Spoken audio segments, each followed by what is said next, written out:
नमस्कार सभी। ये परिवर्तन आज तक मेरे परिवार के समझ में नहीं आया है और जिस दिन मेरे नीचे हजारों लोगों की टीम होगी उस दिन ये परिवर्तन मेरे पर, लेकिन मुझे पता है उनको समझ में आएगा कब, जब इस परिवर्तन की ठोकर लगेगी तब। लेकिन तब होगा क्या कि उनके हल्दी मिर्चा धनिया खाने से सारे जहान को पैसा जाएगा। मुझे समझने की चीज है कि हल्दी मिर्चा खाते हो, सिर्फ रैपर बदल देने से आपकी ज़िंदगी, हमारी ज़िंदगी बदल सकती है। पिछले 10 महीनों में लगभग 9500 रुपये हमारे खाते पे आए हैं। लोगों ने क्या 10 महीने खर्चे नहीं किए? अगर वही ये साबुन आपको जो मार्केट से आप 10 की खरीदते हो आपको 9 की मिल जाए, कोई दिक्कत चीज़ें आप मार्केट से लेते हो। आप हल्दी बाहर से खरीदोगे, क्वालिटी आप खरीदोगे जाके 42 रुपये का पैकेट। आप हमारा है हेल्थ कार्ड, ये 24 बीमारी। हम सरसों का तेल खाते हैं, तेल हमारे घर का है, लेकिन अगर आप मेहनत नहीं करते हैं तो ये लगभग हमारे शरीर में सैकड़ों बीमारियां। सरसों के तेल में कोलेस्ट्रॉल इतनी हाई मात्रा में होता है कि वो शरीर की तमाम गतिविधियां बिगाड़ देता है, जिसकी वजह से जैसी दिक्कतें पैदा होती हैं। और ये तेल 24 बीमारियों पे काम करता है। इस बिजनेस में मेरे आने का कारण भी ये तेल ही है।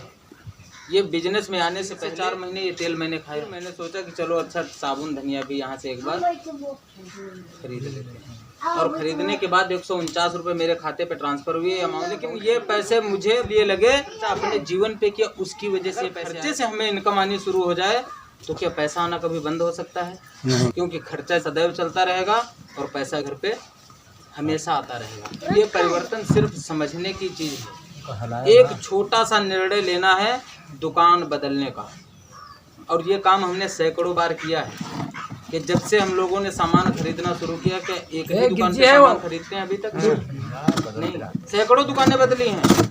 लेकिन यहाँ दुकान बदलने से इसलिए डरते हैं कि भैया अगर दरवाजे पे पेड़ लगाओगे और कहीं हमारे ऊपर गिर गया। नेगेटिव थिंकिंग यहाँ पहले, गलत सोच दिमाग में पहले यहाँ से खरीद तो लेंगे, अगर कंपनी इसको कल भागना है आज जाए, मेरे पास से क्या लेकर जाएगी? ये 9,500 रुपये जो इसने मेरे खाते पे दिए, जो मैंने निकाल लिए वापस कर सकती। मिर्चा धनिया मेरे पास रखा है, घर वापस आएगी लेने। जो चीज़ें हमने ली हैं उनका पैसा कंपनी को दिया है, हमें वहाँ से होशियार रहना है। हमको 35 रुपये ले, ऐसी चीज़ों से हमको दिक्कत है कि भैया 9 रुपये की चीज़ हम 35 रुपये में खरीदेंगे और कंपनी कहती है पैसा देने के लिए, और ये अगर मान लो 10,000 हमने लगा दिए। ऐसे मिलते हैं फील्ड में, उनसे हम पूछते हैं कि भैया क्या काम करते हो? बोलते हैं डायरेक्ट सेलिंग। मैंने कहा सर कैसा क्या चल रहा है, कैसी इनकम आ रही है?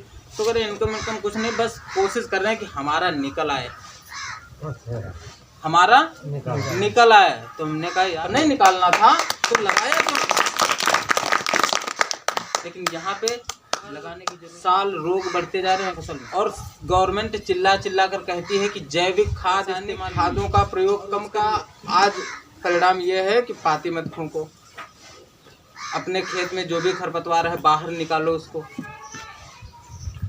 उसका परिणाम आज ये भुगतना पड़ रहा है, और उसका कारण क्या है? ये रासायनिक खाद, कोराजिन है, यूरिया है, जितने भी कीटनाशक दवाएं हैं, ये खेती को इतना भयंकर, हम लोग धरती माता बोलते हैं। और आप कब तक इंजेक्शन लगा कर इसको धोते रहो? ये इंजेक्शन लगाना है, इंजेक्शन लगाना है कि इंजेक्शन लगा दो और उस दूध निकालो, लेकिन कब तक धोते रहोगे इंजेक्शन लगा कर? गवर्नमेंट चिल्लाती है कि रासायनिक खाद का इस्तेमाल कम करो, जैविक खाद। और जो कहती हैं, चैलेंज करते हैं कि आप 3 साल लगातार डालिए, 3 साल, और 3 साल के बाद यूरिया डालना आप बंद करें। तो बहुत ज़्यादा समय ना लेते हुए मैं एक बार पुनः राकेश पाल जी को इन्वाइट करूँगा। एक बार पाल के लिए बहुत ज़्यादा